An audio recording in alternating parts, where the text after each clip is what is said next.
मेरी भी जिंदगी और मौत का सवाल है। सुनिए सुनिए, डॉक्टर साहब, मुझे मालूम है इस वक्त आपको परेशान नहीं करना चाहिए, पर मेरे लिए जानना बहुत जरूरी है। रवि क्या आपका बेटा है? तुम्हें कुछ शक है सावित्री? जी हाँ, मुझे पूरा यकीन है रवि आपका बेटा नहीं है। सच क्या है डॉक्टर साहब, बोलिए सच क्या है? ये सच है सावित्री, रवि तुम्हारा ही बेटा है।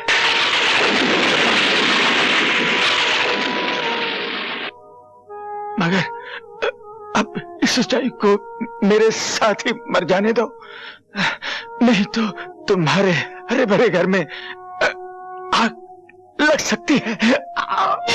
डॉक्टर साहब, डॉक्टर साहब, डॉक्टर साहब।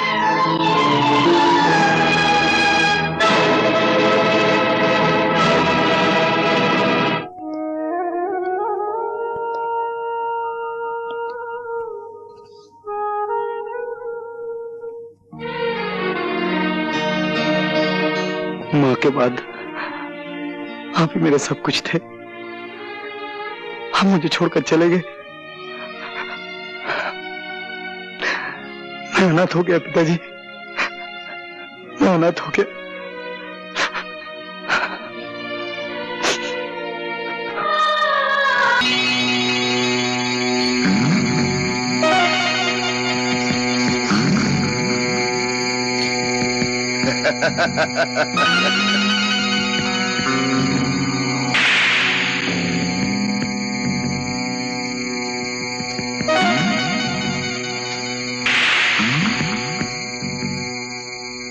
ये लो अपना पाप।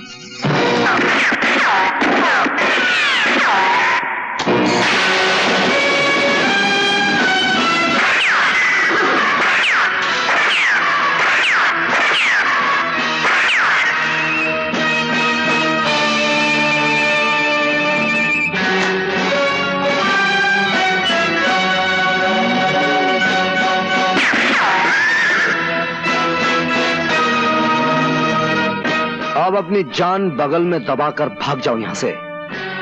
मैं नहीं चाहता कि इस पवित्र वेदी के फूलों पे तुम्हारे गंदे खून के छींटे बरसाए जाए। चलो भाग चले यहां से, चलो भगाओ। ये नौजवान कौन है?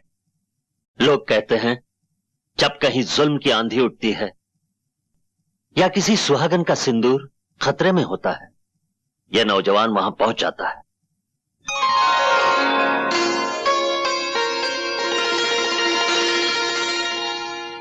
ये लीजिए गहने, दुल्हन को पहना दीजिए।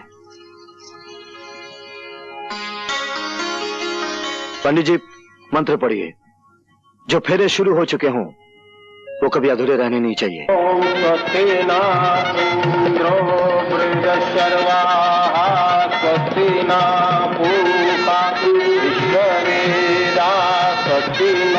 परम धर्म वाले की गोलियों से तो बचकर आ गए हम लोग, लेकिन शमशेरा से हमें कौन बचाएगा? वो हमें जिंदा जला डालेगा। इसने ठीक ही कहा। शमशेरा की किताब में इससे बड़ा कोई जुर्म नहीं है और इस जुर्म की सजा है मौत, सिर्फ मौत। और मौत से बचने का एक ही रास्ता है और एक ही जगह है। वो कौन सी जगह है? वो है पुलिस की हवालात।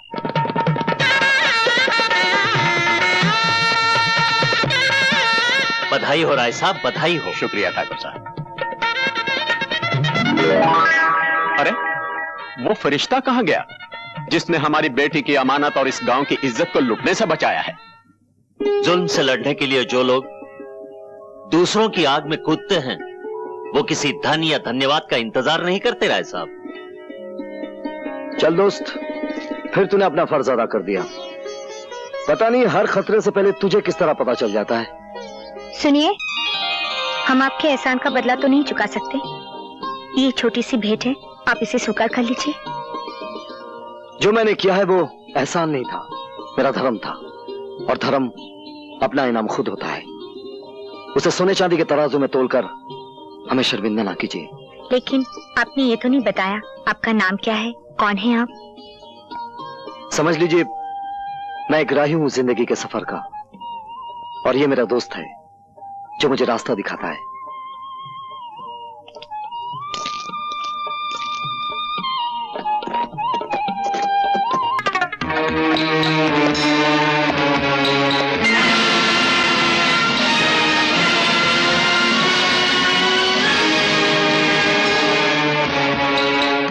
गद्दारो, तुमने अपनी हिफाजत के लिए जगह तो अच्छी ढूंढी है, लेकिन ये भूल गए कि दुनिया में कोई भी ऐसा मुकाम नहीं जहां मौत का फरिश्ता अपने पर न फैला सके। इस थाने की दीवारें तो ईंट और पत्थरों की बनी हुई है। मैं तो फौलाद की दीवारें चीरकर भी तुम तक आ जाता, ये बताने के लिए कि ये दुनिया ऐसा जंगल है जिसमें सिर्फ शेरों को जीने का हक है, तुम जैसे गीदड़ों को नहीं।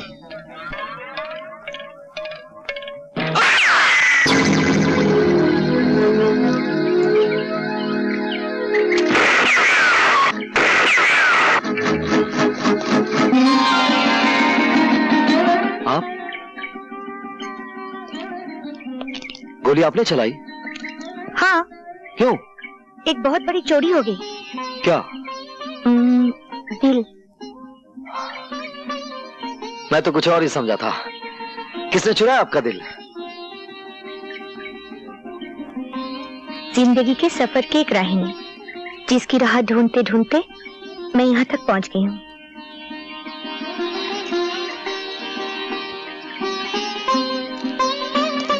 क्या देखा आपने उस राही में जो ढूंढते ढूंढते यहाँ तक आ गई? एक दिल देखा जो दूसरों के दुख को समझता है, दो बाजू देखे जो कमजोर इंसान को जुल्म से बचाते हैं। बस। आप तो सिर्फ गोली बंदूक की भाषा समझते हैं, और ये भाषा आपने सीखी कहां से? पहले मैं भी अहिंसा का पुजारी था। डाकुओं ने ऐन शादी के मौके पर मेरी बहन का दहेज लूट लिया। जिस दरवाजे से डोली उठने वाली थी, उसी दरवाजे से दो अर्थियां उठी, एक मेरी बहन की और दूसरी उसके दूल्हे की।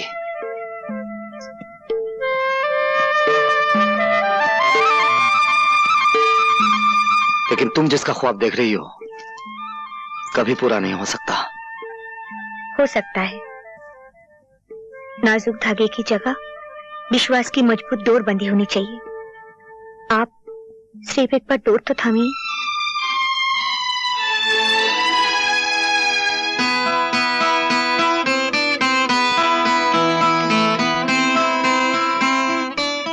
मैं भी तुम्हारे विश्वास की ताकत के सामने हार गया, जैसे एक बार मौत का देवता सत्यवान की सावित्री के विश्वास के सामने हार गया था।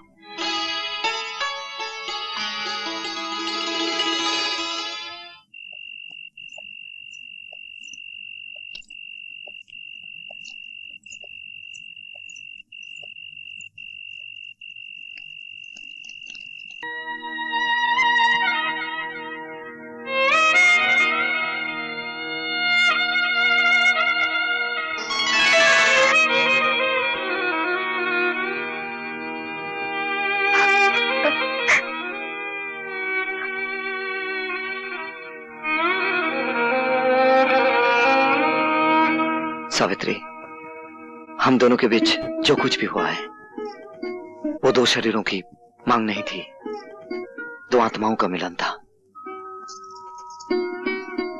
दुर्गा मां हमारी शादी की गवाह है।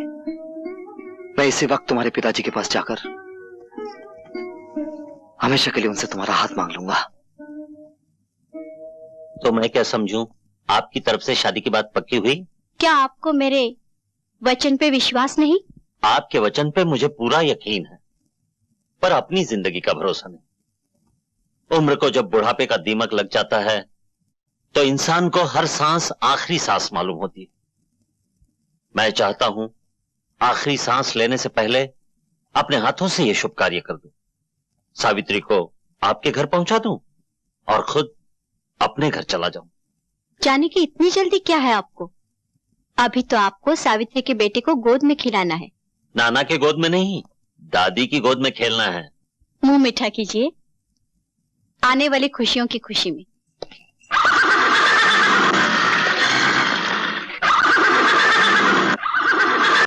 आपके घोड़े को क्या हो गया आज? इसे कुछ नहीं हुआ, लेकिन यहां से दूर जरूर कुछ हुआ होगा। आज फिर किसी सुहागन का सिंदूर और दहेज खतरे में है। आप सोच क्या रहे हैं? आपका धर्म आपको बुला रहा है। आप जाइए। मैं तुम्हारे बारे में सोच रहा हूं सावित्री। वहां पहुंचना मेरा धर्म बनता है और तुम्हारे पिताजी से मिलना मेरा फर्ज। आप इस उलझन में मत पड़िए। अगर मेरे कारण कोई दुल्हन लूट गई तो मैं अपने आप को कभी माफ नहीं कर पाऊंगी। मैं चाहती हूँ मेरा प्यार आपके हाथ की तलवार बने, पांव की बेड़ी नहीं। आप जाइए, मैं आपका इंतजार करूंगी।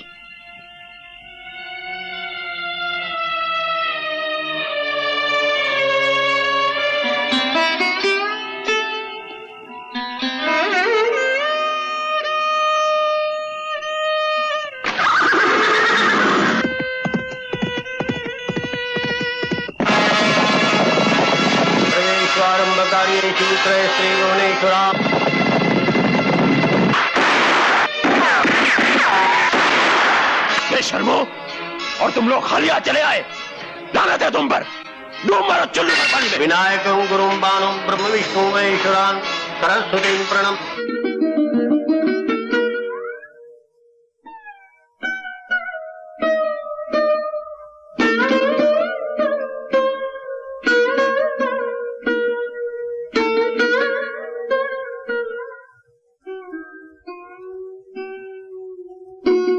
महीने बीत गए, उनका कुछ पता नहीं। मैं मां बनने वाली हूँ।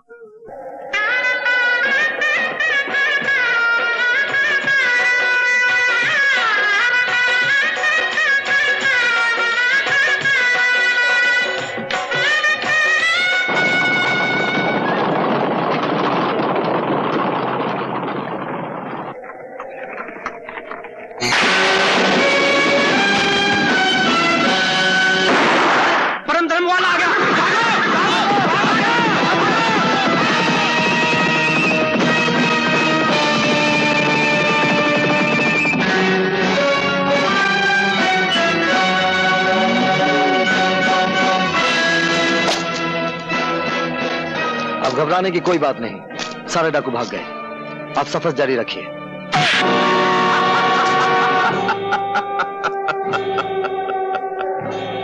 हाँ, लेकिन अब तुम्हारी जिंदगी का सफर खत्म हो चुका है। तुमने कई बाजियों में मुझे शिकस्त दी। मैंने जिस तरफ हाथ बढ़ाया तुमने बीच में ही उसे काट दिया। लेकिन अब मैं तुम्हें काटूंगा, सर से पांव तक तुम्हारे इतने टुकड़े करूंगा कि गिनने वाला गिन नहीं सकेगा। अच्छा, तो ये सब झूठ था? बाकी सब झूठ था, लेकिन तुम्हारी मौत सच्ची है। 2 महीने से सोच रहा था कि ये परम धर्म वाला है कौन और इसे खत्म कैसे किया जाए। लेकिन बाद में समझ में आया कि एक झूठी बारात बनाई जाए जिसमें घोड़े पर बैठा हो दूल्हे की जगह यमराज और डोली में हो खूबसूरत सी तुम्हारी मौत।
विजय की अचानक और बेवक्त मौत ने सावित्री की जिंदगी को वीरानियों से भर दिया। ठाकुर साहब के अरमानों पर बिजली टूट पड़ी जब उन्हें यह पता चला कि उनकी बेटी बिन ब्याही मां बनने वाली है, जिसे दुनिया वाले पाप समझेंगे और सावित्री एक शूरवीर की निशानी। अपनी इकलौती बेटी का जीवन बचाने के लिए ठाकुर साहब ने एक झूठ का सहारा दिया और सावित्री से कहा कि उसने विजय के बच्चे को जन्म तो दिया, लेकिन बच्चा मरा हुआ था। ठाकुर साहब ने सावित्री को समझाया कि औरत को जिंदगी में 3 सहारों की जरूरत होती है, बचपन में पिता की, जवानी में पति की और फिर पुत्र की। ठाकुर साहब की इस जिद के सामने सावित्री की एक न चली और सावित्री ने अपने अतीत की आहुति अग्नि के इन 7 फेरों में दे दी। पिता ने विदाई के समय सावित्री को समझाया कि शादी के बाद उसका सब कुछ उसका पति और उसका घर है। इधर सावित्री ने ठाकुर प्रेम सिंह के पुत्र को जन्म दिया। बेजुबान फरिश्ता बहादुर अपने मालिक विजय को नहीं भूल पाया और उसकी निशानी रवि पर अपनी वफादारी न्यौछावर करने लगा। डॉक्टर साहब ने उस बच्चे को अपने बच्चे की तरह पालने का वादा किया।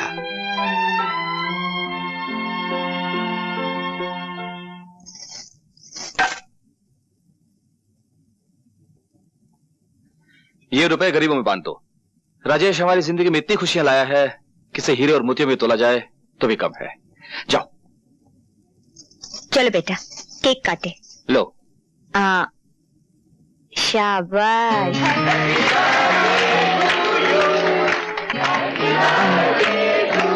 ये लो।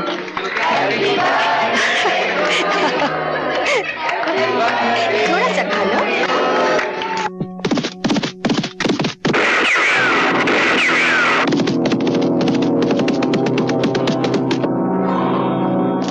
खबरदार, कोई अपनी जगह से हिलना नहीं।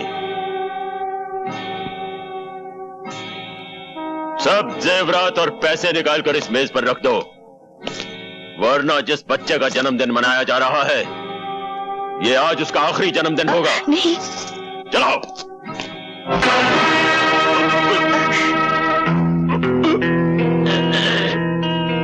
खबरदार जो किसी ने बंदूक उठाने की कोशिश की।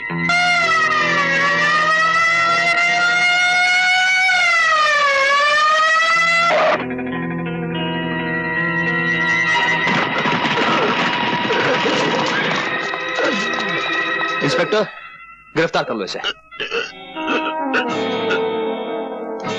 तुमने मेरी एक आंख फोड़ी है ठाकुर।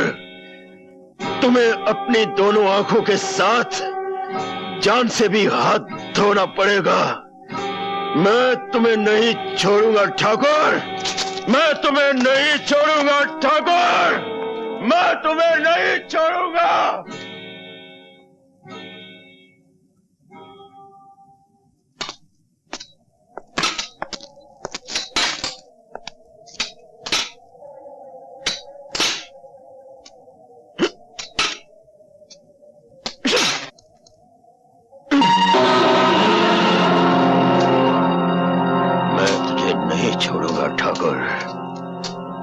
तूने मेरी एक आंख फोड़ी है, तुझे दोनों आंखों के साथ साथ जान से भी हाथ धोना पड़ेगा।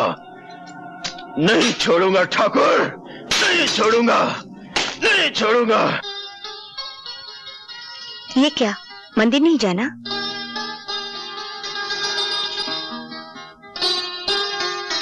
ऐसे क्या देख रहे हैं? सावित्री, हमारी शादी को 20 साल हो गए हैं, लेकिन आज के दिन तुम मुझे मंदिर ले जाना कभी नहीं भूलती। जिनकी वजह से मेरा ये सब कुछ है, उनको मैं कैसे भूल सकती हूँ? अब देर ना करें, चलिए। चलो।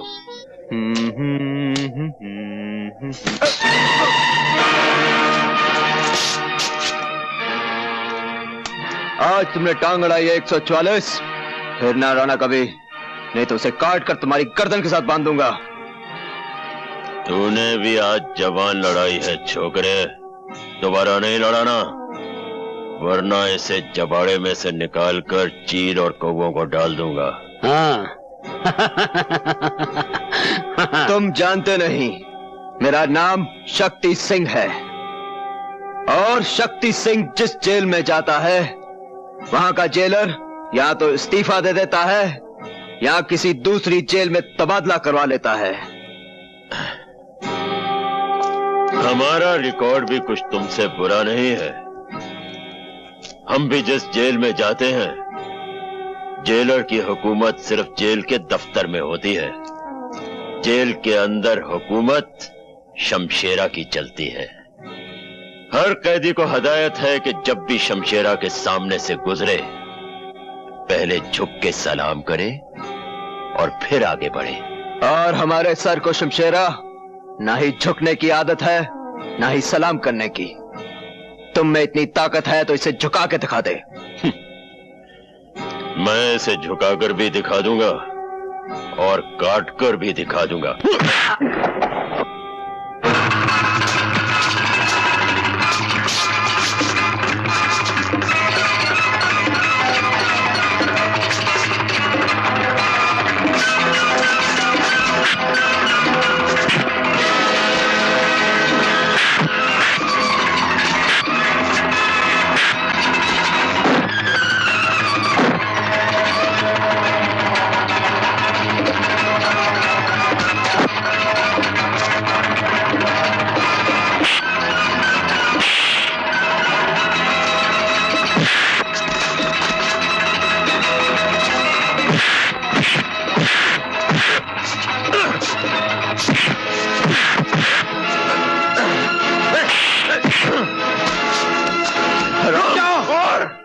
शमशेरा, शमशेरा, तुम 7 साल के लिए जेल में आए थे, लेकिन इन्हीं खूनी उबालों की वजह से तुम्हारी सजा 7 साल से बढ़कर 14 साल हो गई और फिर 14 साल से 21 साल।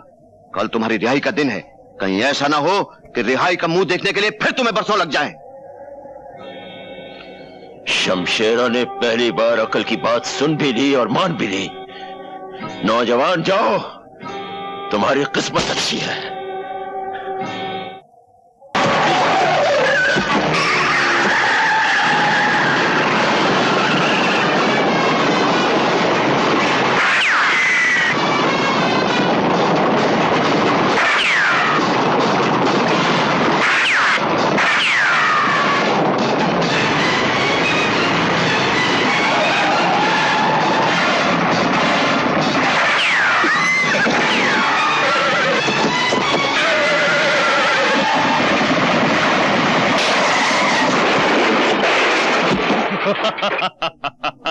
ले चलो।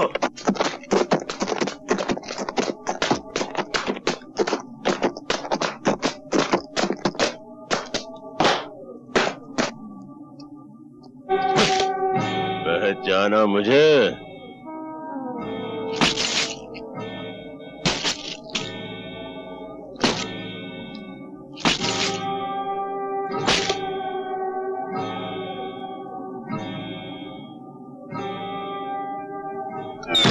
अपनी मौत को सामने देखकर भी नहीं पहचानते? शमशेरा,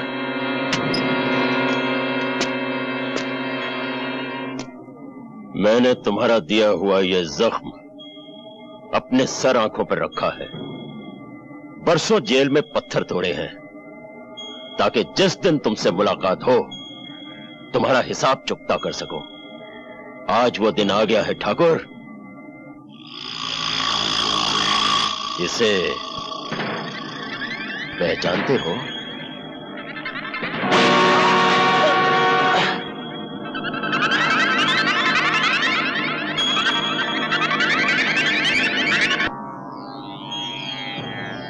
ये खड्डा मैंने तुम्हारे लिए ही खोद कर रखा है।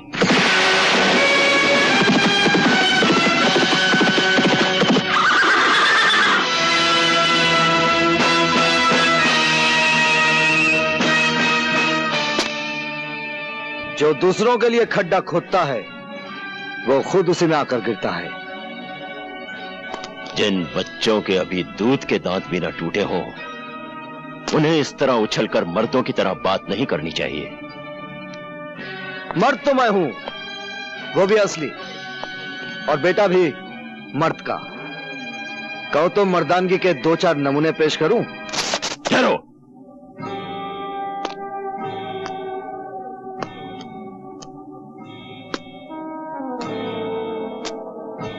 लगता है कि तुम्हें पहले कहीं देखा है। हाँ, जरूर देखा होगा।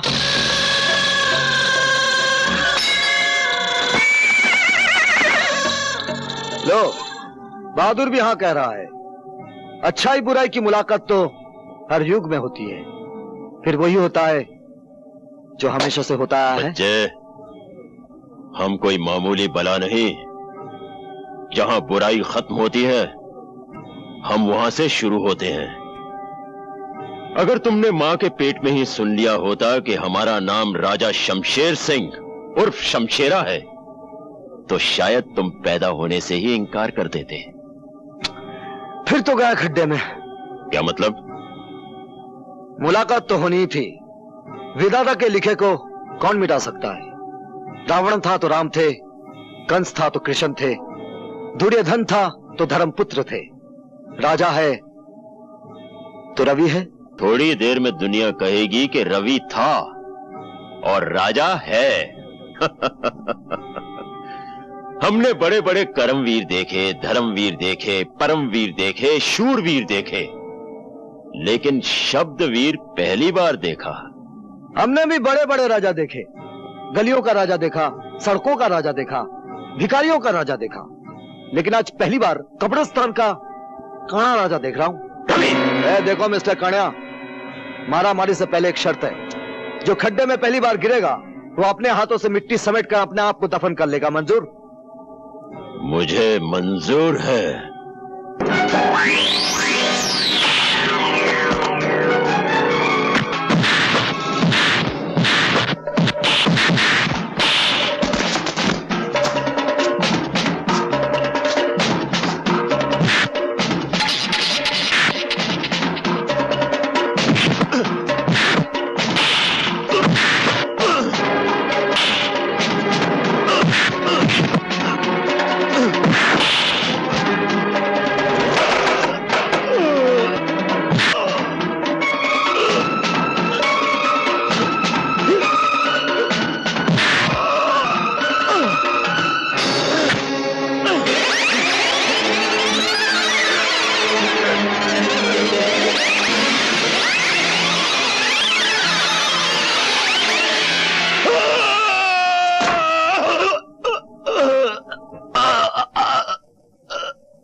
जो दूसरों के लिए खड्डा खोदता है वो खुद उसी में गिरता है। चल डाल मिट्टी।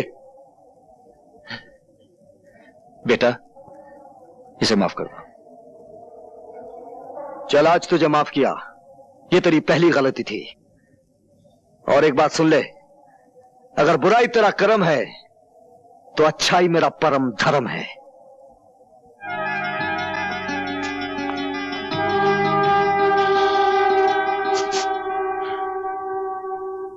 हाय राम, ये क्या हो गया आपको? कैसे हुआ ये सब? जिंदा पहुंच गया तुम्हारे पास। भगवान का शुक्र करो सावित्री। शमशेरा तो आ ही गया था आज अपनी आंख का मेरी जान से बदला चुकाने। मुझे मारने से पहले एक नौजवान कहीं से आ गया और उसने तुम्हारी मांग का सिंदूर मिटने से बचा लिया। कहाँ है वो नौजवान? आप उसे साथ नहीं लाए? वही तो यहाँ लेके आया है मुझे। बाहर खड़ा है वो।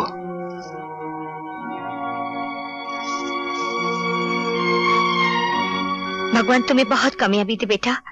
मैं तुम्हारी झोली सोने चांदी से भर दूंगी। तुमने मुझ पर इतना बड़ा उपकार किया है कि... जो मैंने किया है वो उपकार नहीं था, वो मेरा धर्म था। और धर्म अपना इनाम खुद होता है। उसे सोने चांदी के तराजू में तोलकर मुझे शर्मिंदा ना कीजिए।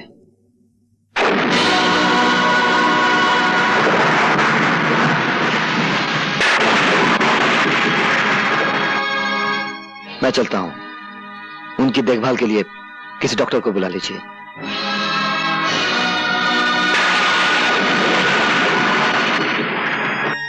डॉक्टर साहब का बहुत खतरनाक एक्सीडेंट हुआ है, आप उनसे नहीं मिल सकती। मेरा मिलना उनसे बहुत जरूरी है। लेकिन आप समझते क्यों नहीं? उनकी जिंदगी और मौत का सवाल है। मेरी भी जिंदगी और मौत का सवाल है। सुनिए सुनिए।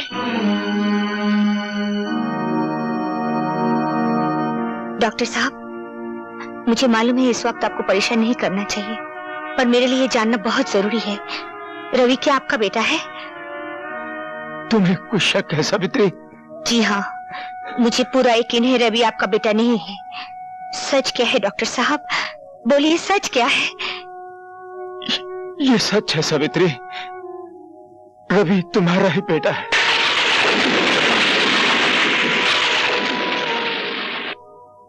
मगर अब इस सच्चाई को मेरे साथ ही मर जाने दो, नहीं तो तुम्हारे हरे भरे घर में आग लग सकती है। डॉक्टर साहब, डॉक्टर साहब।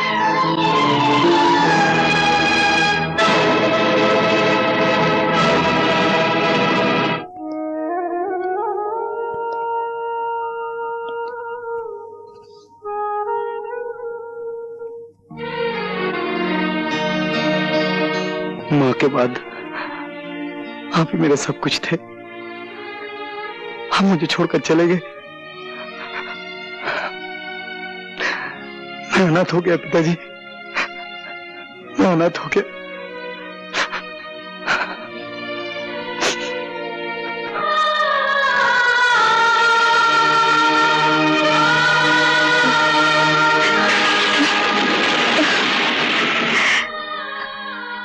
हे भगवान, अब मैं क्या करूं? पति पत्नी के जीवन की इमारत सिर्फ विश्वास की बुनियाद पे खड़ी होती है।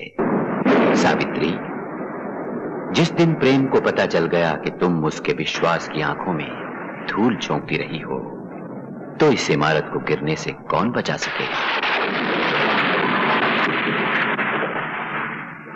इस इमारत को अब झूठ बचा नहीं सकता। बचा सकता है तो सिर्फ सच ही बचा सकता है। और आज मैं सच बता के रहूंगी।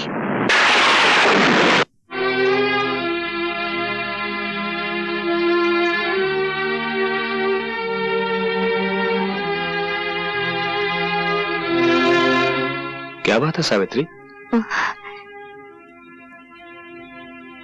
बात कुछ ऐसी है जो मैं ना कह सकी तो मेरा दिल अंदर ही अंदर घुट कर मर जाएगा। मैं आपसे सब... मैं जानता हूं तुम क्या कहना चाहती हो। मैंने तुम्हारी आंखों में तुम्हारे दिल की कहानी पढ़ ली है। तुम अपने बेटे के बारे में बात करना चाहती हो ना? हाँ, आपको कैसे मालूम कि मैं अपने बेटे के बारे में बात करना चाहती हूँ? सावित्री, मैंने जिंदगी के कितने साल गुजारे हैं तुम्हारे साथ, दुख सुख बांटे हैं। तुम्हारी जिंदगी का ऐसा कौन सा कोना है जो मुझसे छुपा है एक कोना जिसमें आज तक अपने... मैं वो कोना भी जानता हूं।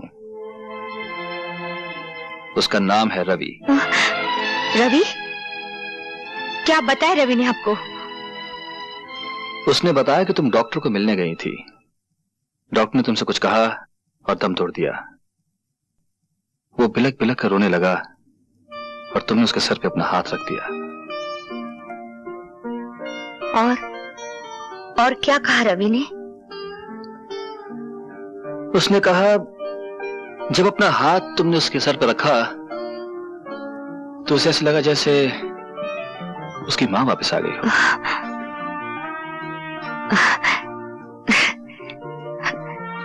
बेचारा, उसने मां को जाना ही नहीं, फिर भी मां से कितना प्यार करता है। डॉक्टर साहब के चले जाने के बाद वो अकेला हो गया है। मैंने उससे कहा वो हमारे घर आ जाए। मुझे विश्वास है तुम उसे मां का प्यार दोगी। मैं उसे घर ले आऊं? हाँ, घर? नहीं। क्यों, क्या बात है? मेरा मतलब है कि मैं... तुम राजेश के बारे में सोच रही हो? कहीं वो सोचेगा कि उसका हक बांटने वाला कोई आ गया। कोई बात नहीं, रवि हमारे गेस्ट हाउस में ठहर जाएगा, ठीक है? सावित्री, जवान बेटा बाप का बाजू होता है, ये मुझे रवि के आने के बाद ही पता लगा है। वो कैसे? जब से रवि ने हमारा कारोबार संभाला है, हर काम में उसकी समझ, मजदूरों से काम लेने का ढंग, ये सब बताता है कि वो हमारे कारोबार को हमसे बेहतर समझता है। चलो अच्छा हुआ, कोई तो आपका हाथ बटाने वाला मिल गया। मैं तो चाहता था कि तुम्हारा लाडला राजेश एक बार रवि से मिल तो लेता, लेकिन उससे अपनी अयाशी से फुर्सत ही कहाँ है।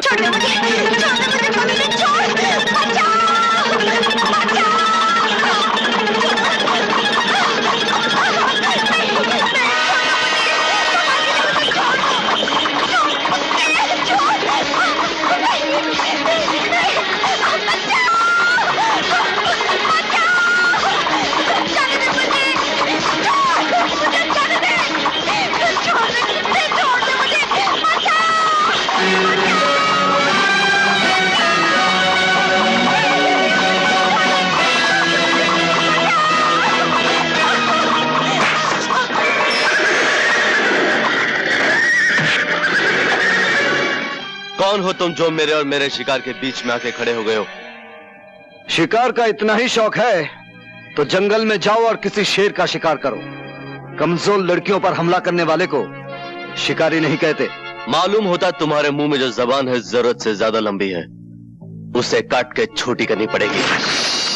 मेरी जबान काटने से पहले मेरे हाथ की लंबाई तो देख ले।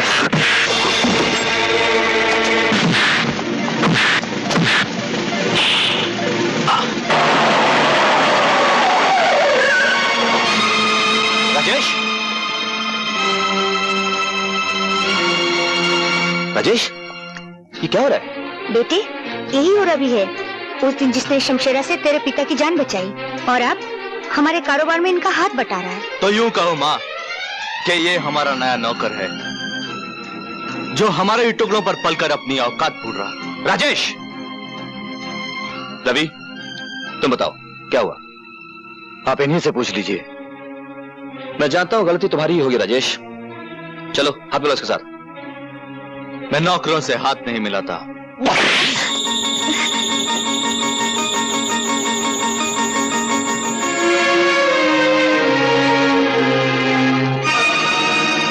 ये क्या किया आपने? जवान बेटे पर हाथ उठाया? हाँ।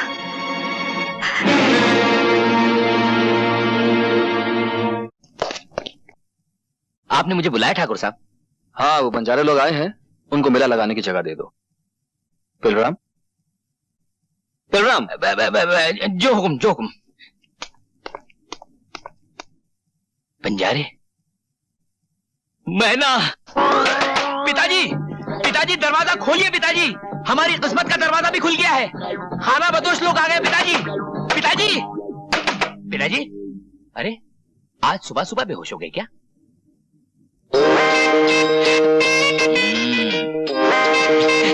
पिताजी,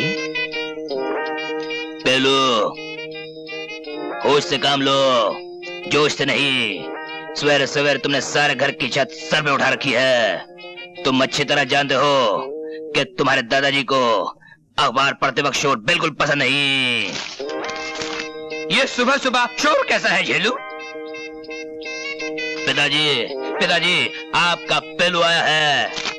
पिताजी, पिताजी, कुछ सुना आपने? आपका परपोता पेलू आया है। दादाजी गजब हो गया। मैना और उसके कबीले वालों ने हमारी जमीन पर डेरा डाला है और मैना है ना, पहले से भी ज्यादा खूबसूरत और जवान हो गई है। वो तो भागने को तैयार थी, लेकिन उसकी कम उम्र, आप लोग और हवालात के डर से मैंने ये आइडिया पोस्टपोन कर दिया। लेकिन अब वो पूरी तरह बालिग हो चुकी है और ये मौका मैं अपने हाथ से खोना नहीं चाहता। और इससे अच्छा मौका और क्या हो सकता है भीम पलासी खानदान से हमारे पुरखों की इज्जत का बदला लेने का है? ये क्या हो रहा है मैना? तेरी सुबह पे उस पेलू का नाम, तेरी शादी और उस पेलू लफंगे के साथ नहीं, कभी नहीं। मेरे खानदानी दुश्मन के साथ नहीं, कभी नहीं होगी। बापू, मैं तन, मन और जान से पेलूराम की थी, पेलूराम की हूँ और पेलूराम की रहूंगी। नहीं नहीं नहीं, तुम्हारी शादी तुम्हारी मर्जी से नहीं होगी। लेकिन क्यों? तुम्हारी शादी बंसी से होगी, जो हमारे कबीले के सरदार के साले का साला है। सारी खुदाई एक तरफ, साले के साले का साला एक तरफ। आहा, आइए आइए हमारे होने वाले जवाहराज, आइए। बापू, आज मेरी मैना इतनी चुप क्यों है? चहक क्यों नहीं रही है? वो शर्मा रही है बेटे, तुझसे शर्मा रही है। थोड़ी देर के लिए तू बाहर चला जा, मैं इसे अभी चहकाता हूँ। नहीं नहीं नहीं, मैं मेले में अकेली जाऊंगी। अकेली? अकेली? बापू, बापू, अगर मैना मेले में अकेली चली गई तो फिर वापस नहीं लौटेगी। है? मुझे याद है, इस उम्र में एक बार मेरी माँ भी अकेली मेले में चली गई थी, आज तक नहीं लौटी, नहीं लौटी। क्या? हाँ, ये जग बीती नहीं है बापू, आप बीती है।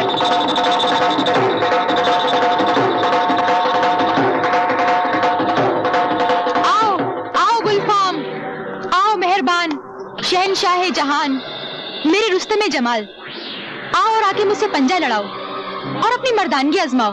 तमाशबीनो, तुम्हें सिर्फ गुल बदन की कलाई मोड़नी है।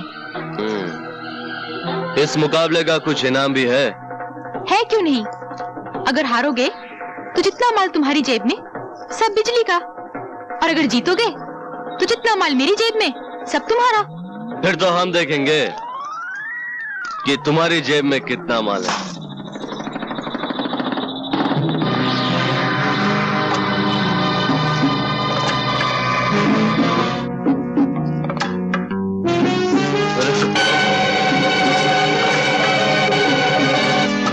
चल माल निकाल। अरे मेरा बटुआ कहाँ गया? अरे घर से बटुआ लाया भी था या फोकट में ही तमाश भी नहीं करने चलाया था? अरे देखो लोगों, ये खेल इसी कलाई का नहीं, हाथ सफाई का है। अबे ए जग्गा, जरा दिखाना स्मर्दुए को अपने हाथ की सफाई। अबे चल। अबे मुंह से ऐसी बात आ गई जैसे शराब का पूरा पीपा उधेड़ दिया अंदर। अरे ओ शराबी, क्यों दूसरों का बिजनेस खराब करता है? चल चल यहाँ से, चल। अरे छोड़ो मुझे यार। है कोई और कोई है कलाई मोड़ने वाला? ओ बिजली भाई, हम आ गए तुम्हारे बाजार में अपनी मर्दानगी आजमाने। देखना है कितना जोर है तुम्हारी कलाई में। हार जाओगे शहजादे। बिजली से जो पंजा लड़ाता है मुंह की खाता है। पंजा तो हम लड़ाएंगे बिजली भाई, तुम्हारी कलाई तो फूलों की तरह है। अरे हम तो वो हैं जो नंगी तलवार को मुट्ठी में पकड़ लेते हैं।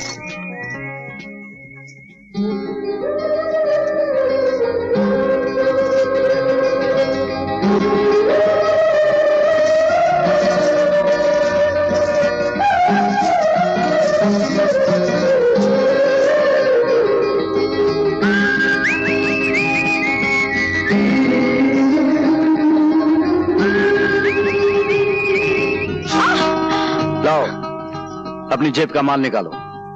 हिम्मत है तो खुद निकाल लो। हिम्मत तो बहुत है बिजली भाई, लेकिन हम औरत की मजबूरी का फायदा नहीं उठाते। जो माल तुम्हारे पास है वो औरत का गहना है, उसे इस तरह भरे मेले में नुमाइश ना किया करो।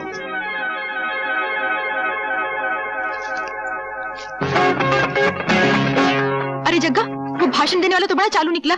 मेरी चोली में से बटुआ ही निकाल के ले गया। तू पकड़ ना जाकर। मैं अबे पैसे लेके कहां भागता है?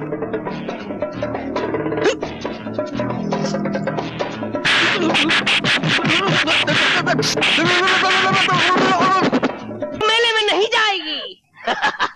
मैं ये नहीं चाहता कि लोग ये कहें कि जिस तरह बंसी की माँ मेले से भाग गई थी, वैसे ही उसकी होने वाली बीवी भी मेले से भाग गई। ये चाबी अब उसी वक्त बाहर निकलेगी जिस दिन तेरी डोली इस घर से निकलेगी, समझी? बाबू, मैं मेले में जाऊंगी। मुझे मेले में जाना है बाबू। बाबू मैना, मैना। कौन है? कौन है? मैना और तोते का खेल देखो। दिल्ली का कुतुब मीनार देखो। बंबई का गेटवे ऑफ इंडिया देखो। कलकत्ते का हावड़ा ब्रिज देखो। सब देखा हुआ, ये सब देखा हुआ मैंने। तो फिर पेरिस की गोरी मैम देखो। गोरी मैम? क्या करती है? क्या करती है? खुद ही देख लो। दिखाओ दिखाओ दिखाओ। मदद करो, मदद करो, जल्दी मदद करो। मदद। गोरी मैम का स्पेशल रेट है 10 रुपया। 10 रुपया? दिखाओ, पहले दिखाओ। हाँ, तुम तैयार हो? हाँ, जल्दी उतारो, जल्दी उतारो। साहब बड़े बेचैन है, देखो साहब। उतार दे।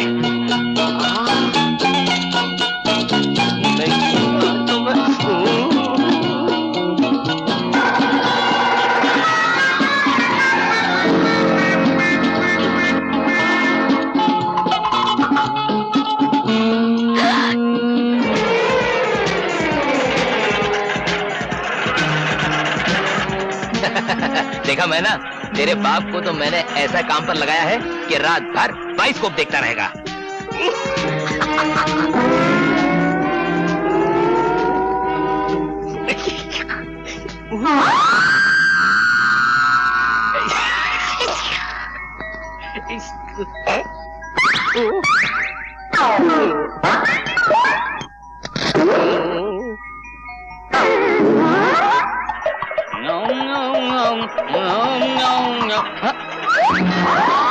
चल चल जा।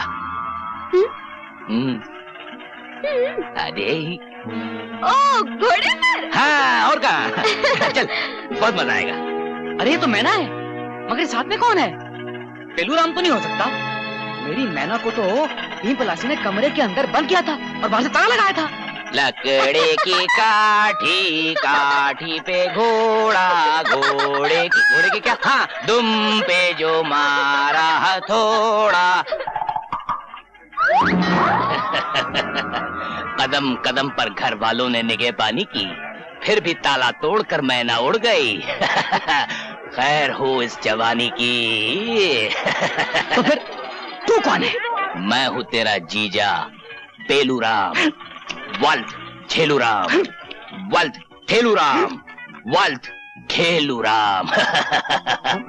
अब ये मैना मेरे लिए और ये लाल मिर्च। मिर्ची डाल दी। देखता हूँ तुझे, अभी बुलाता हूँ भीम पलासी को, फिर बताऊंगा कि तू मेरा जीजा या मैं तेरा जीजा हूँ।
पर्दा उठने वाला था, जलवा दिखने वाला था, और वहां तुमने।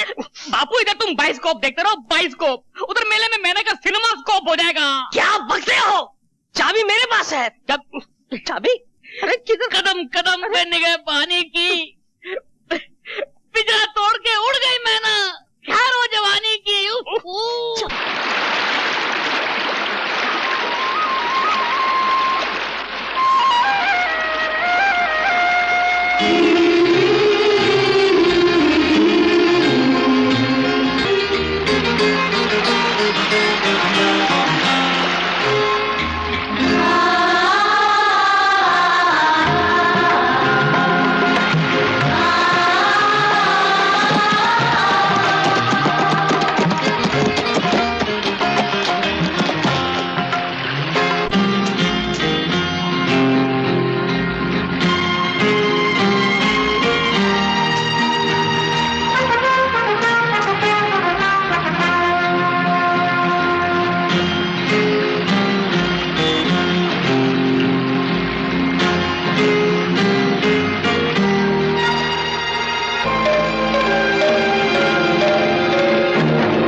क्या बार है यौवन की, जैसे पानी में आग लग गई हो।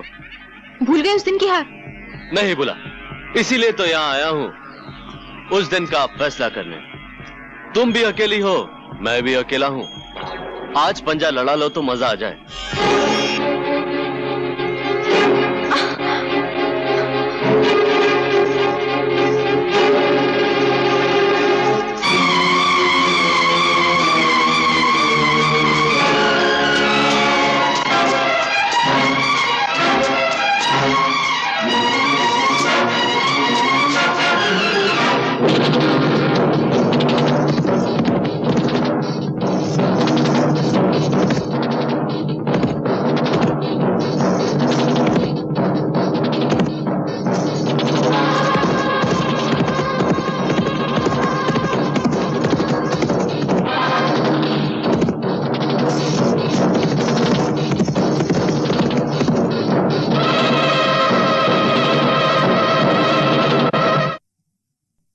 बचा लो, मुझे बचा लो।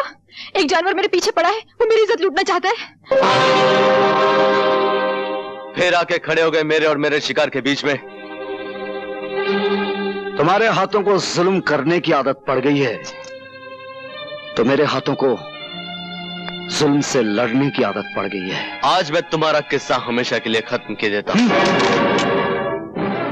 अगर मैं चाहूं तो इस गुस्ताखी के बदले में इस पिस्तौल में जितनी आग है तुम्हारे सीने में उतार दूं, लेकिन मैं ऐसा नहीं करूंगा, क्योंकि मैं नहीं चाहता कि जिन लोगों ने मुझे इतना प्यार दिया है, मैं अपने गुस्से की खातिर उनके खानदान का अकेला चिराग बुझा दूं। जाओ, अपने घर जाओ। ठहरो,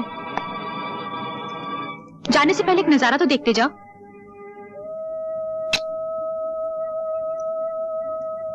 ये वो चीज है जिसके लिए तुम हमेशा तड़पोगे, लेकिन कभी पा नहीं सकोगे।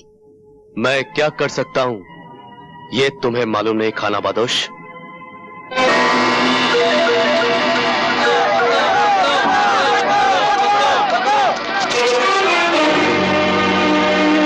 हट जाओ मेरे रास्ते से, नहीं तो एक एक को भून के रख दूंगा।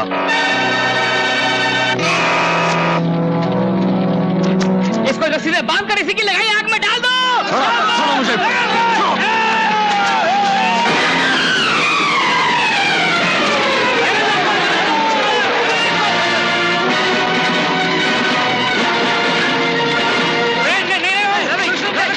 हमारी बस्ती को आग लगाई है। मैं तुम लोगों से वादा करता हूं, मैं अपने हाथों से बस्ती बना दूंगा।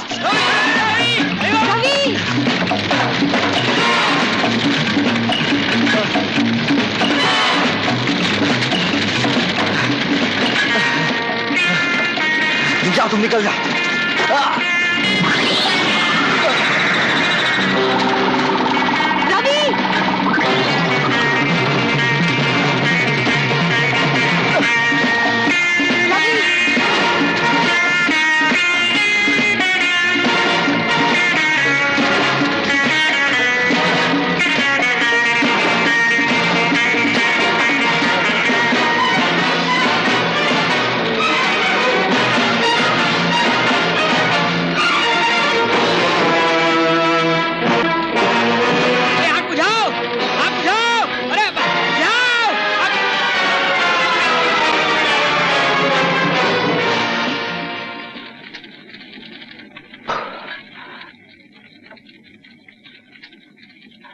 चलो, आग कम हो गई। अभी कहाँ कम हुई, अभी तो आग लगी है। क्या मतलब?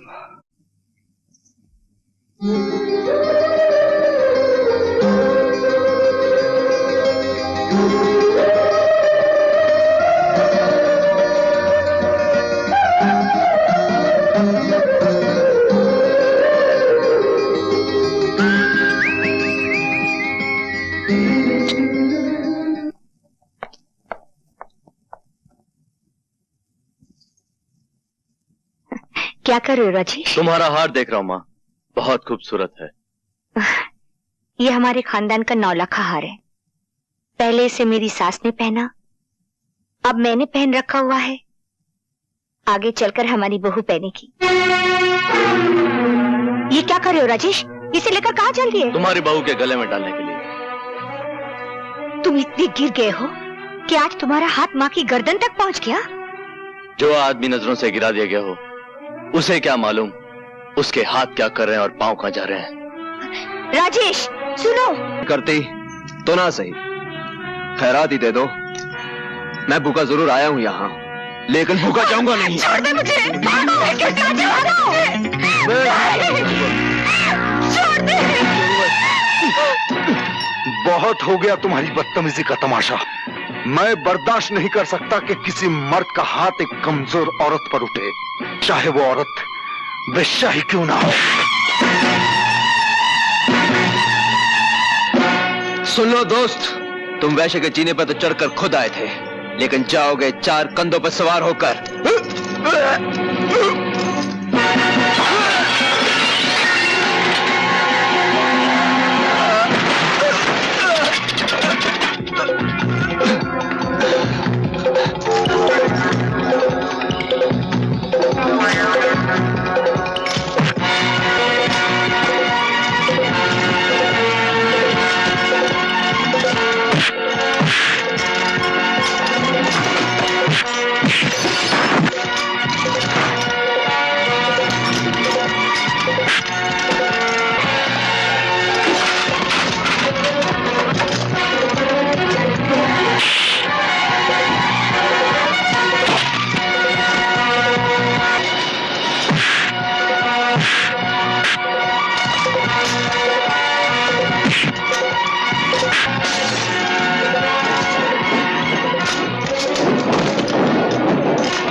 गाड़ी स्टार्ट करो, चलो।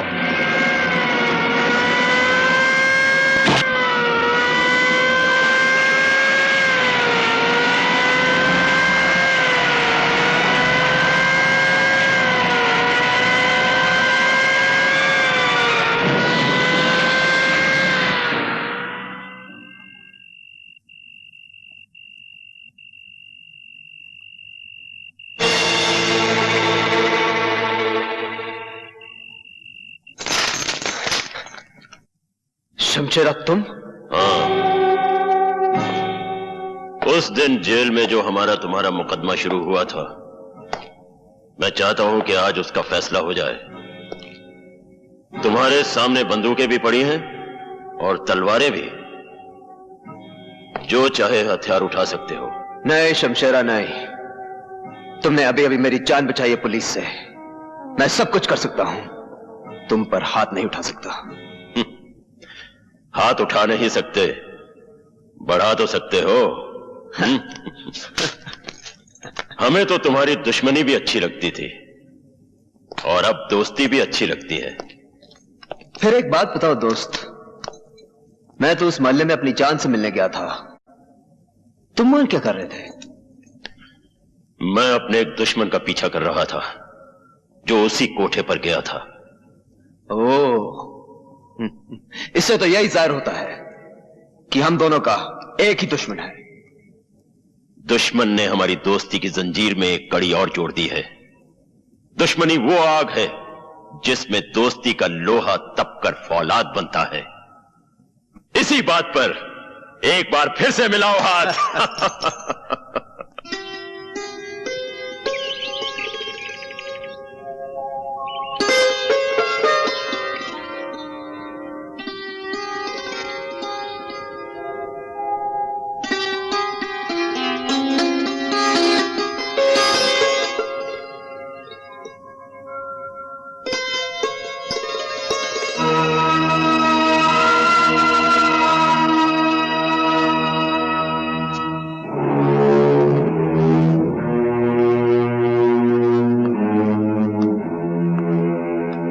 जरा सुनिए,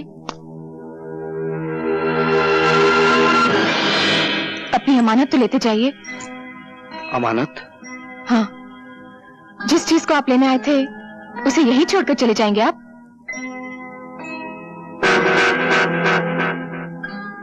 ये हार जो आप वापस कर रही हैं, इसकी कीमत जानती हैं आप? जानती हूँ, लेकिन इस हार की कीमत आपकी मुलाकात से बहुत कम है। कल रात जब मैंने आपको मुझ जैसी तवाइफ को बचाने के लिए लड़ते हुए देखा तो पता चला कि शैतानों की दुनिया में आप जैसे इंसान भी बसते हैं।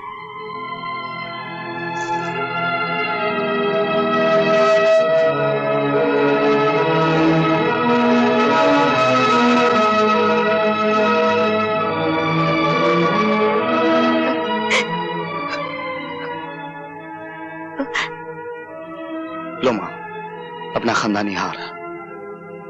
तुम्हारा एक बेटा इसे ले गया था, समझ लो दूसरा बेटा वापस ले आया।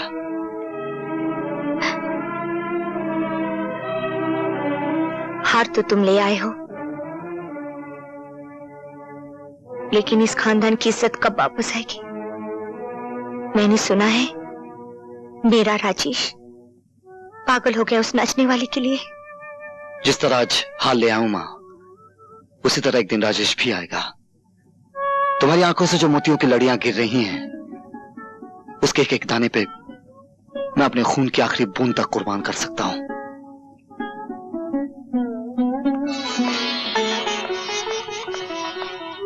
भगवान, आज मैं जिंदगी में पहली बार तुम्हारी मंदिर की सीढ़ियां चढ़कर आई हूं। ये कहने आई हूं कि ना तो मुझे तुम्हारी ये दुनिया चाहिए, न वो, न आसमान पे बिखरे हुए तारे चाहिए और न जमीन के नीचे दबे हुए खजाने। चाहिए तो बस यही चाहिए, मुझे उस बाजार से उठा लो जिसे आज तक मैं अपनी मां की गोद समझती आई हूं, और मेरे सर पर वो आंचल डाल दो जो एक कोठे वाली को घर वाली बना सकता है।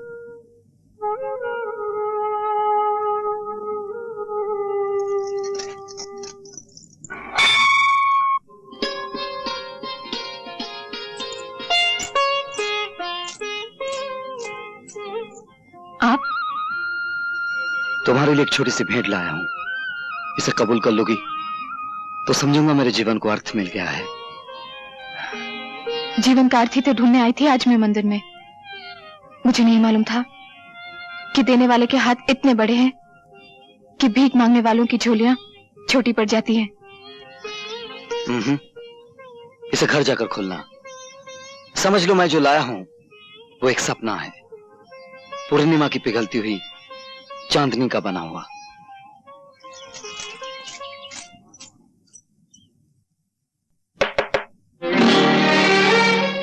तुम? कसर है तो सिर्फ इतनी कि पलंग पे फूलों की झालर नहीं लगाई गई और हमने दूल्हे का सहरा नहीं बांधा। चलो कोई बात नहीं, सहरा हम सुहागरात के बाद बांध लेंगे। खबरदार जो मुझे हाथ लगाया। अब मैं बाजार में बैठी हुई एक तरफ जाओ यहां से।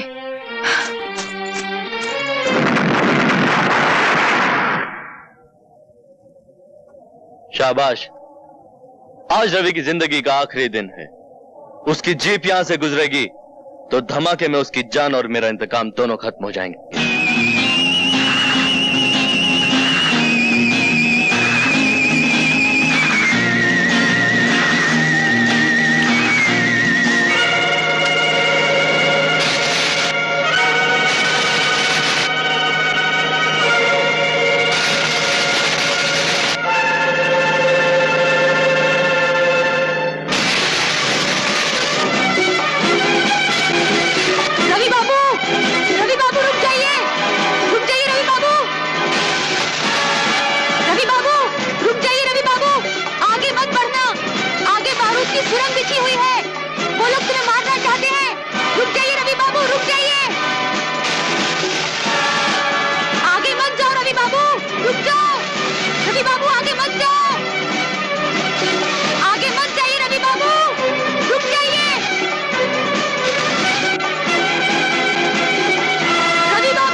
रवि, तुम्हें चोट तो नहीं आई?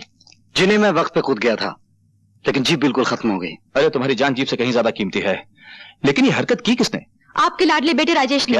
वो देखिए भाग रहा है।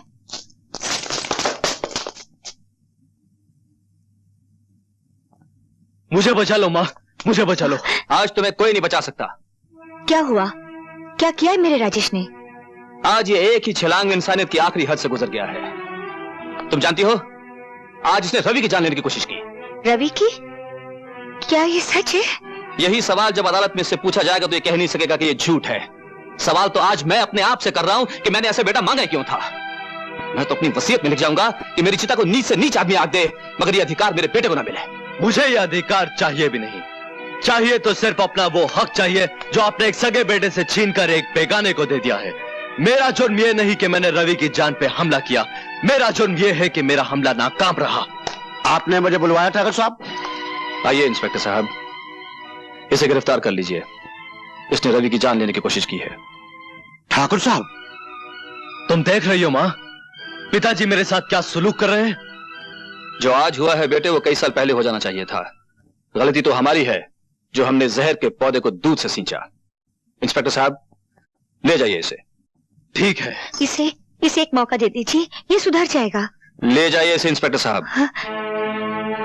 भिजवा दीजिए मुझे जेल में, चढ़वा दीजिए मुझे फांसी के ऊपर। इससे ज्यादा आप कर भी कर सकते हैं। आप मेरे बाप नहीं, कसाई है, कसाई है आप। सावित्री,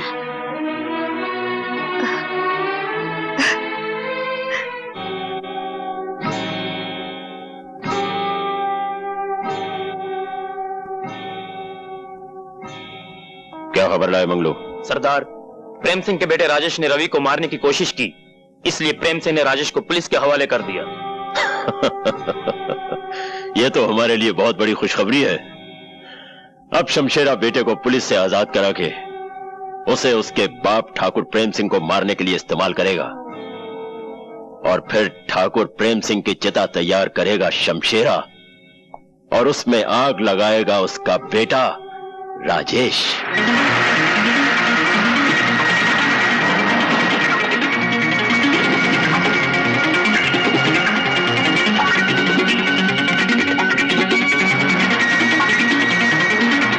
चलो।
हेलो प्रेम सिंह, क्या ये क्या कह रहे हो तुम?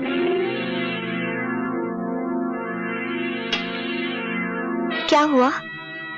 शमशेरा और उसके आदमी राजेश को उठा के ले गए हैं।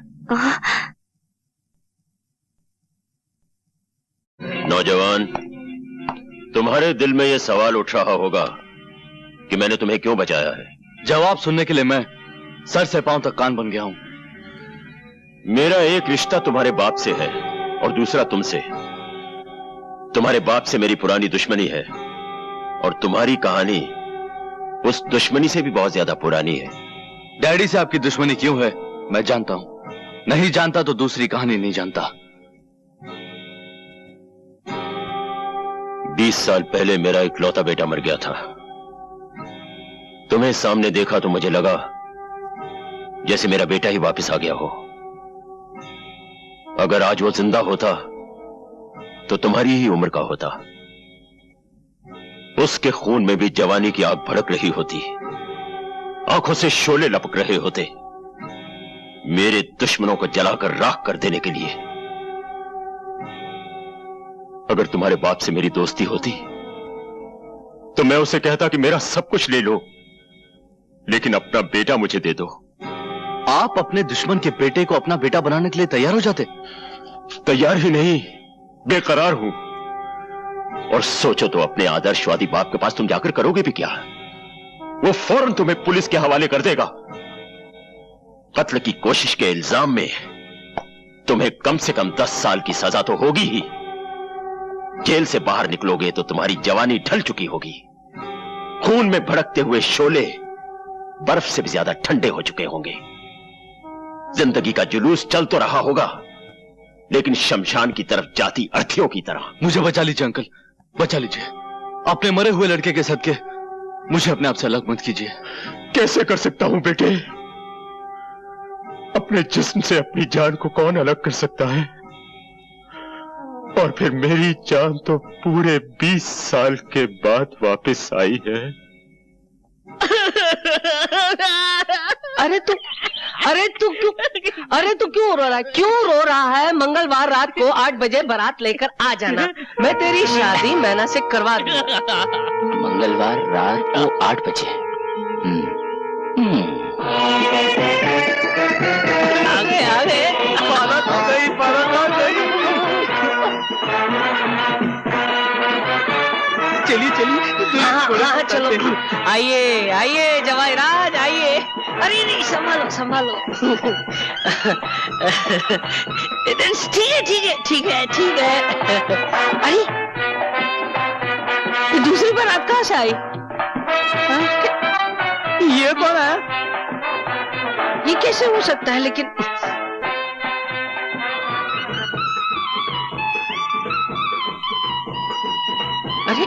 सरकार, हीर एक, रांझे 2, लड़की 1 और बराते 2, ये क्या हो रहा है? लेकिन इस सिचुएशन में बाप बेटे के काम आया है। हम दोनों ने हम शक्ल होने का फायदा उठाया है। मेरे पिताजी हैं, वो मांस बनाने में माहिर है, ये उन्हीं का कमाल है। और अब तो मेरी शादी मैना से हो चुकी है, तो अब तो कोई डरने की बात ही नहीं है, है? क्यों परदादा जी? है?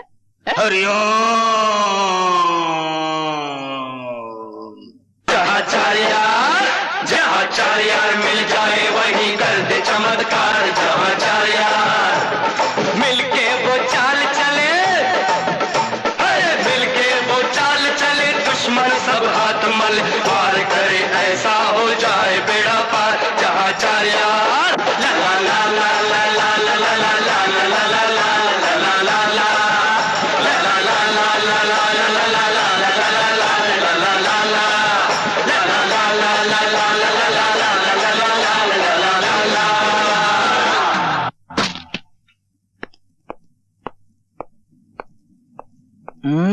मत छुओ मुझे। क्या हो गया तुम्हें बिजली? ये मुन्नी बाई कौन है जिसके पास तुम लाल जोड़ा लेकर गए थे? वो मुन्नी बाई जिसका तुम जिक्र कर रही हो, वहां मैं गया जरूर था, लेकिन अपनी मर्जी से नहीं, मजबूरी से। अपनी अय्याशी को मजबूरी का नाम ना दो। ये क्यों नहीं कहते कि तुम्हारा दिल मुझसे भर गया था, इसलिए तुम मुन्नी बाई के पास गए थे? ये झूठ है बिजली। मैंने प्यार किया तो सिर्फ तुमसे किया है। मेरी जिंदगी के हर पन्ने पर तुम्हारा नाम लिखा है। मैं जाता रहा हूं बिजली, धर्म की रस्सी से बंधा वहां जाता रहा हूं। एक बड़े घर की औरत जिसे मैं मां कहता हूं, उस मां का अपना बेटा मुन्नी बाई के प्यार में होशो हवास खो बैठा था। उसे बाजार से घर लाने के लिए मुझे मुन्नी बाई से प्यार का नाटक करना पड़ा। मैं ये कैसे मान लूं कि जो तुमने उसके साथ किया वो नाटक था, और जो मेरे साथ कर रहे हो वो नाटक नहीं है?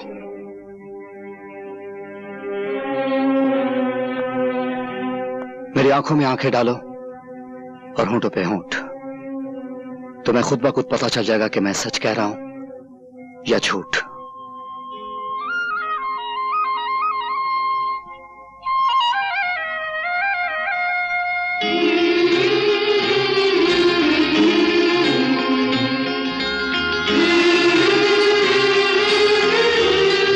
वो झूठ था, ये सच है।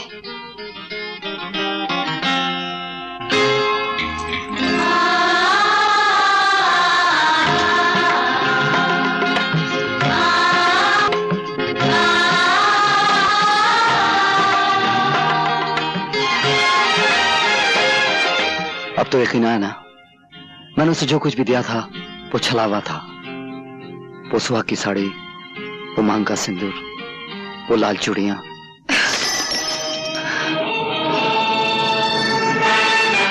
ये लो अपनी लाल चूड़ियां और पहना दो उस छिनाल को जिसे तुम अपने गले लगा रहे हो। दुनिया के तमाम जानवर अपने बच्चों की परवरिश अपने दूध से करते हैं, सिर्फ नागिन अपने पिल्लों को अपने जहर से पालती है। और फिर मैं तो वो नागिन हूं जिसने सदियों से और नस्लों से सिर्फ जहर ही पिया है। मैं तुम्हें फिर मिलूंगी, और जब मिलूंगी तो वो सारा जहर एक साथ तुम्हारे मुंह पर उलट दूंगी।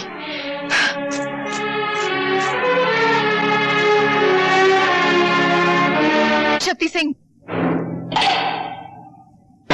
तुम और यहाँ? हाँ शक्ति सिंह, तुम हमेशा चल के मेरे पास आया करते थे, लेकिन आज मैं खुद तुम्हारे पास आई हूं।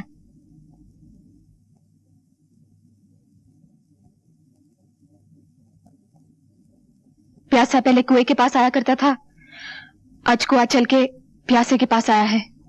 मेरी प्यास तो सिर्फ तुमसे शादी करने से है, तुम्हें अपना बनाने से है, तुम्हारी मांग में सिंदूर भरने से है। मिलन ऐसा होगा हमारा जैसे सारंगी और तबले का होता है।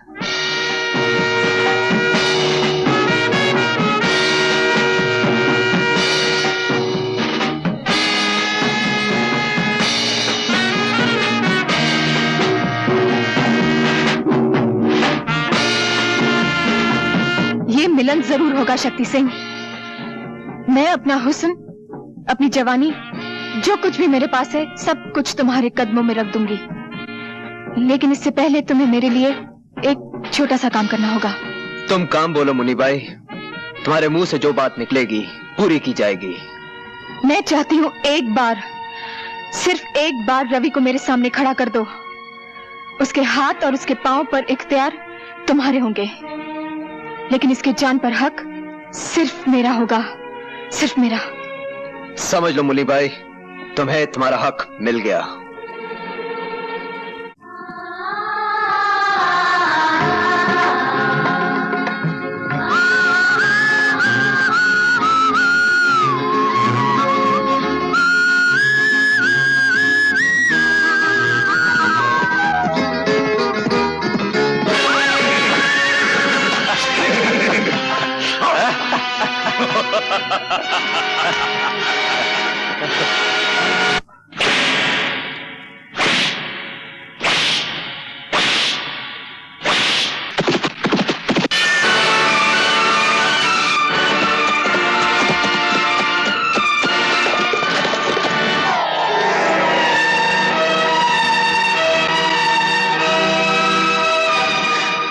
रवि, ओ गॉड, अपने रहमत के फरिश्तों को हुक्म दो कि वो रवि के सिरहाने खड़ी हुई उसकी मौत को उसे छूने की इजाजत न दे। बरसों पहले जो कहानी इस अस्पताल में शुरू हुई थी, वो ऐसे अस्पताल में खत्म न हो। कौन सी कहानी माँ? एक औरत की कहानी जिसकी शादी नहीं हुई थी और वो माँ बनने वाली थी। एक बच्चे की कहानी जिसे उसने जन्म दिया और उसे कह दिया गया कि उसका बेटा मरा हुआ पैदा हुआ है। रवि वही बच्चा है जिसकी जिंदगी मैं आज अपने गॉड से मांग रही हूँ। मगर इसकी माँ कहाँ है? ठाकुर प्रेम सिंह की पत्नी सावित्री ही रवि की माँ है।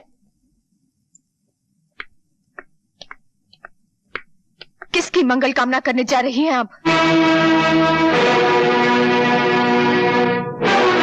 मैंने पूछा, किस पति की मंगल कामना करने जा रही हैं आप? कौन हो तुम? यहाँ किस लिए आई हो? हूँ तो एक कोठे वाली और नाम है मुन्नी बाई, लेकिन मैं भी आपकी तरह घरवाली बनना चाहती हूँ।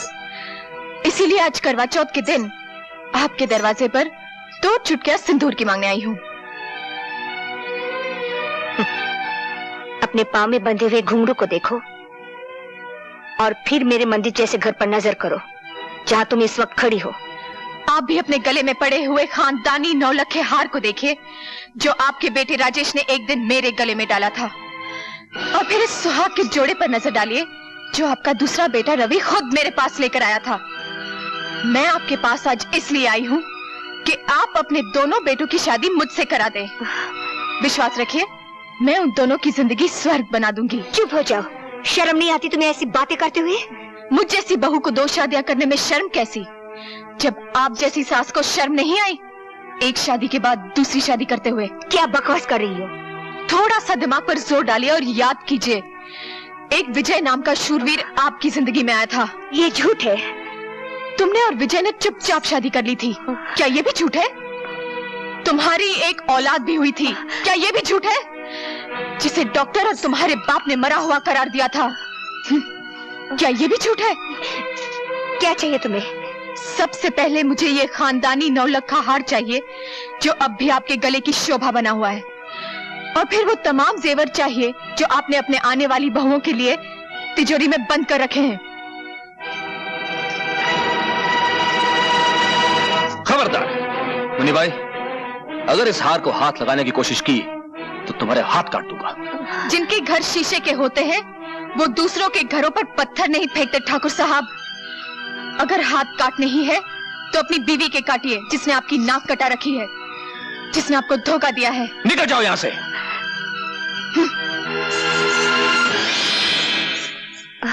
अब मैं तुमसे पूछता हूँ सावित्री, जो कुछ इसने कहा क्या वो सच है? इतना बड़ा सच छुपाया तुमने मुझसे, अपने पति से, जिसे तुम परमेश्वर मानती थी? मैं पूछता इतना खूबसूरत धोखा क्यों किया तुमने मेरे साथ? क्यों किया? आखिर क्यों? वक्त से बढ़कर धोखेबाज और कोई नहीं होता। जो सच्चाई कड़वी हो उसे छुपाना कोई पाप नहीं है। जो सच्चाई बोलने से घर में आग लग जाए उसे ना बोलना ही ठीक है। मरते वक्त मेरे पिताजी ने मुझसे ये वचन लिया था, पर आज जब आप सब कुछ जान गए हैं तो और एक सच्चाई भी जान लीजिए। मेरे स्वर्गीय पति की संतान रवि है।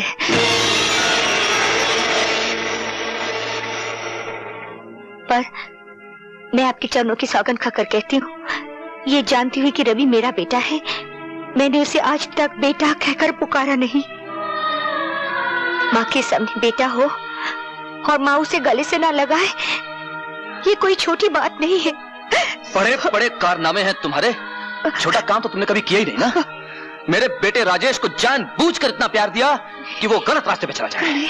ममता का नाटक करके जहर दिया तुमने उसे, और एक माँ होकर धीरे धीरे उसे गुनहगार बना दिया, और फिर अपने असली बेटे को एक देवता के रूप में मेरे सामने पेश कर दिया। ये सच नहीं है। मैं जिंदा नहीं छोड़ूंगा तुम्हें। बाबूजी!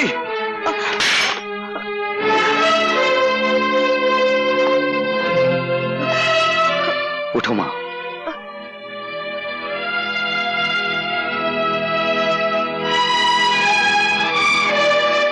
भगवान की निगाहों के सामने कोई गिरा हुआ नहीं होता। बाबूजी, पहाड़ से फेंका हुआ आदमी शायद बच जाए, लेकिन नजरों से गिरा हुआ आदमी कभी नहीं बचता। और आज आप मेरी नजरों से गिर गए। रवि, मैं इतना ऊंचा नहीं सुनता कि गिरे हुए आदमी की बात ना सुन सकूं। मेरी मां कितनी महान है, आपकी मर्यादा रखने के लिए इसने कितना बड़ा त्याग किया है। कोई मां अपने बच्चे से दूर नहीं रह सकती, लेकिन मेरी मां ने वो करके दिखाया है कि सारी नारी जाति को गर्व होना चाहिए। नीच कमीने मेरे ही टुकड़ों पर पलता और मुझसे जबान लड़ाता है। अगर तूने जलील औरत की हिफाजत करनी, बाबूजी, अभी तक इस हाथ ने आपको बचाने की कोशिश की है, क्योंकि वो मेरा परम धर्म था। लेकिन मां पर अगर किसी ने हाथ उठाया तो यह हाथ मां के बेटे का फौलादी हाथ बन जाएगा, और मां की हिफाजत करना मेरा परम धर्म होगा। चलो मां। नहीं रवि, मैं इन्हें छोड़कर कहीं नहीं जाऊंगी। मैं इस घर में डोली में बैठ कर आई थी, अब तो इस घर से मेरी मिट्टी उठेगी। मेरे लिए तुम मिट्टी ही हो, जब चाह उठ जाओ। सुना मां, लेकिन मेरे रहते हुए उन लोगों की मिट्टी उठेगी जो तुम्हारी मिट्टी खराब करना चाहते हैं। चलो।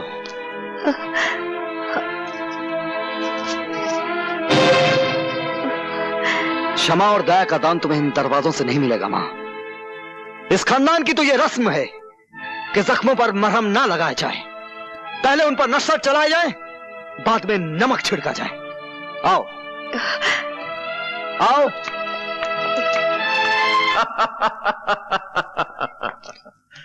शाबाश मुन्नी भाई, शाबाश। बरसों के बाद आज वो दिन आ गया है बेटे, जिसका हमें इंतजार था। लोहे की वो दीवार चकनाचूर हो गई है जो आज तक प्रेम सिंह को मुझसे बचाती रही। आज हम सबको अपना अपना हिसाब चुकता करना है। तुम्हें अपना हक मांगना है अपने बाप से, मुन्नी बाई को अपने घायल प्यार की कीमत मांगनी है रवि से, और शक्ति सिंह को अपनी मोहब्बत की खातिर अपनी जान की बाजी लगानी है, और मुझे अपनी नफरत की आग ठंडी करने के लिए प्रेम सिंह का खून पीना है। और राजेश, आओ मेरे साथ, हम दोनों की मंजिल एक है। और तुम शक्ति सिंह मेरे साथ आओ। अगर तुमने रवि का किस्सा तमाम कर दिया तो मेरे तमाम इनकार तुम्हारे सामने हथियार डाल देंगे।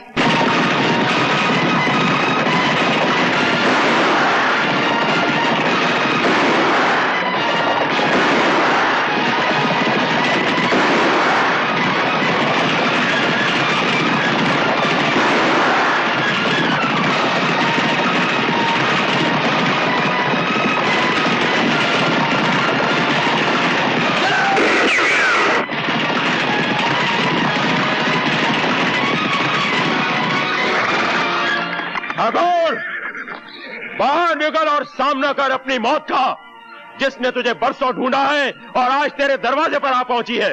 ये क्यों नहीं कहता कि तू खुद मौत के दरवाजे पे आ गया है?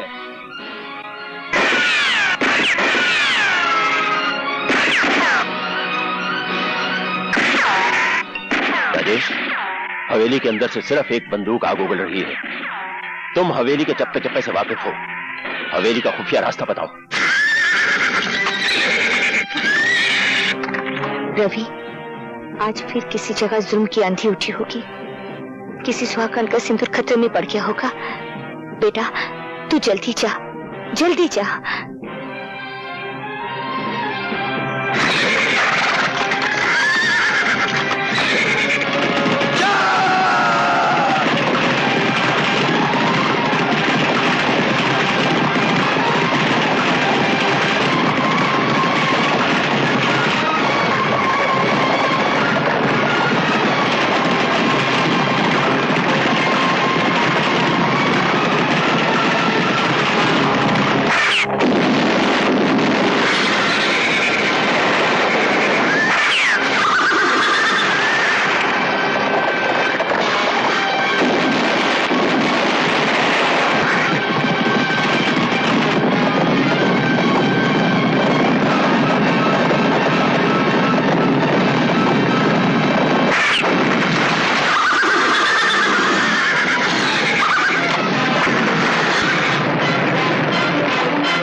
पानी, पानी, पानी।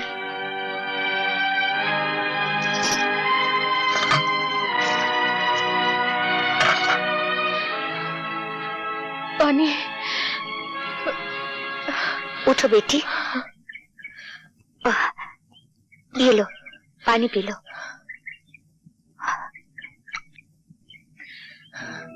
आपने मुझे बेटी कहा? और क्या कहती बेटी? लोगों ने मुझे सैकड़ों नामों से पुकारा है। किसी ने वैश्या कहा, रंडी कहा और कोठे वाली कहा है, लेकिन आज तक इतने प्यार से किसी ने मुझे बेटी नहीं कहा। बेटी, लोगों ने हमें ये सब नाम दिए हैं और इन लोगों ने हमें पत्नी भी कहा, बीवी भी बनाया, बहन भी बनाया।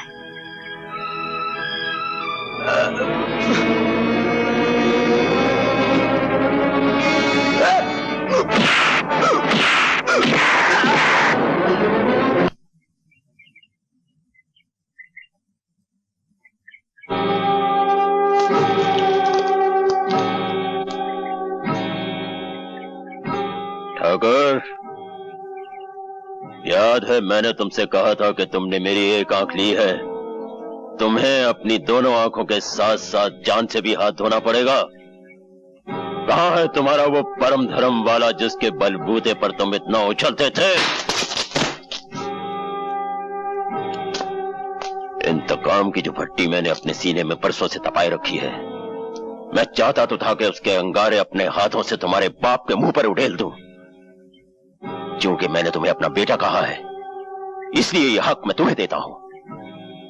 ये लो पिस्तौल और उतार दो सारी की सारी गोलियां अपने बाप के सीने में, जिसने तुम्हें जायदाद नहीं दी, दौलत नहीं दी, बाप का प्यार नहीं दिया, दी है तो सिर्फ मुंह भरकर गालियां और जमाने भर की ठोकरें। चलाओ गोली और खत्म कर दो इस बाप बेटे के झूठे नाटक को हमेशा के लिए।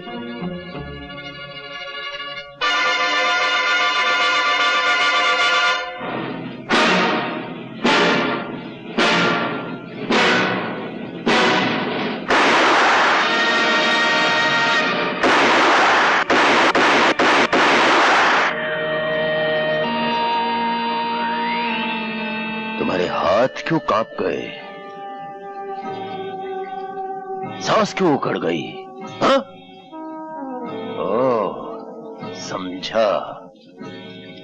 शायद वो बुज़दिली तुम में वापस आ गई है जो तुम्हें अपने बाप से खून में मिली थी। जा जाकर बैठ जा अपनी बाप की गोद में। राजेश, राजेश, देख ठाकुर, जब एक मर्द निशाना बांधता है तो उसका शिकार कैसे तड़प तड़प कर मरता है।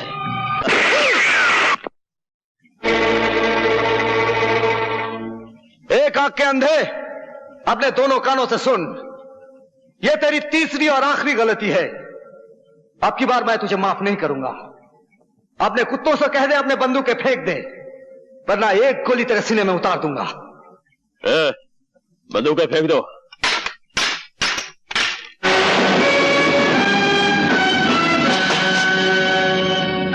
तुमने क्या समझा था? अपनी अंधी इंतकाम की आग में इन दोनों को जला सकते हो? इसमें से एक को मैंने भाई माना है और दूसरे को पिता का दर्जा दिया है।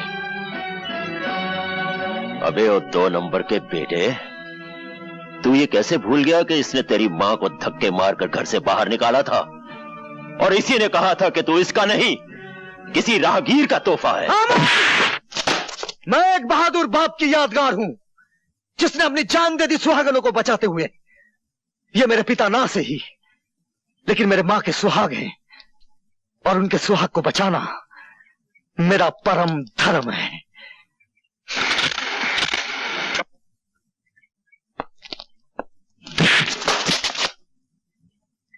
रुक जाओ, फेंक दो बंदूक।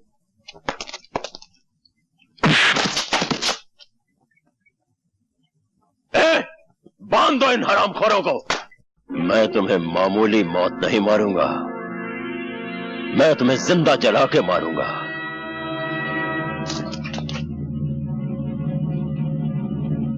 मशाल तैयार करो। ठहरो शमशेरा, ये मेरा शिकार है। जिस तरह इसने मेरे दिल को जलाया है, उसी तरह आज मैं इसे जला दूंगी। शाबाश मुन्नी भाई।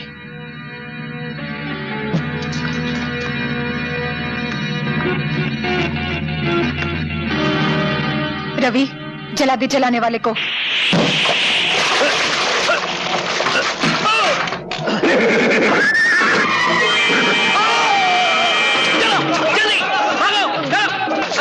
राजी बाबू अब यहाँ क्या खड़े? वहाँ पता है?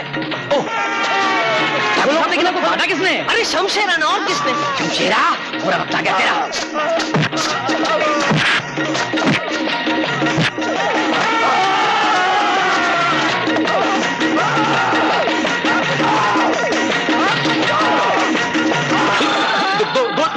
दोने मारने का, एक आदमी को दोने मारने का। मेरे को मारेगा? नहीं, तेरे को साथ में लेके साथ में लेके जाएगा तेरी। अबे छोड़। ए डकुआ, औरत पे हाथ उठाता है? अरे हिम्मत है तो मुझसे लड़। ये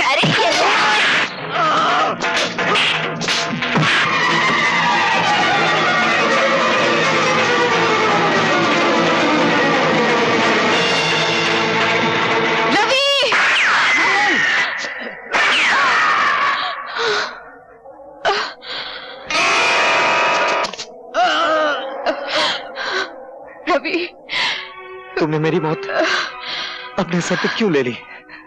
रवि, मैं तुम्हें अपना दूल्हा तो नहीं बना सकी। सोचा कि तुम्हारी मौत को ही अपने गले लगा लूं। मैं उम्र भर तवाइफ कहलाती रही हूँ, लेकिन मैं तवाइफ रहकर मरना नहीं चाहती। अगर हो सके तो मुझे अपनी सुहागन बना दो रवि।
कहते हैं मौत को जहां मारना होता है वहीं खींच कर लाती है। ये भगवान और ये फरिश्ता गवाह है कि ये वही जगह है।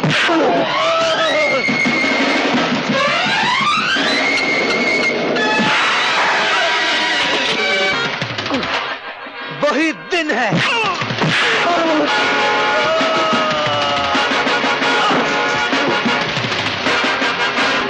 विजय,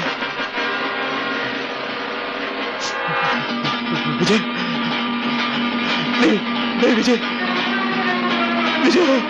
मरते वक्त हर गुनाह की तस्वीर सामने आ जाती है। मेरे पिता के कातिल, गौर से देख, तेरी मौत का नाम विजय नहीं रवि है।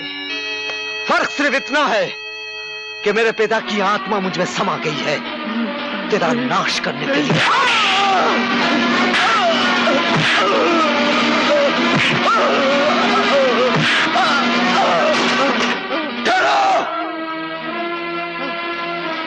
मां, अगर शमशेरा को कुछ हुआ तो तुम्हारी मां का क्रियाक्रम यहीं हो जाएगा। बस शक्ति, तू फिक्र मत कर बेटे, इस बुराई को हमेशा के लिए खत्म कर दे। सुहागनों की सुहाग को मिटाने वाले इस पापी को हमेशा के लिए मिटा दे। बच्चों को अनाथ करने वाले इस राक्षस को खत्म कर दे।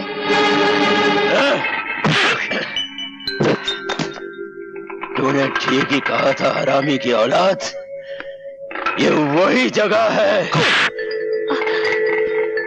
वही वक्त है और वही माहौल।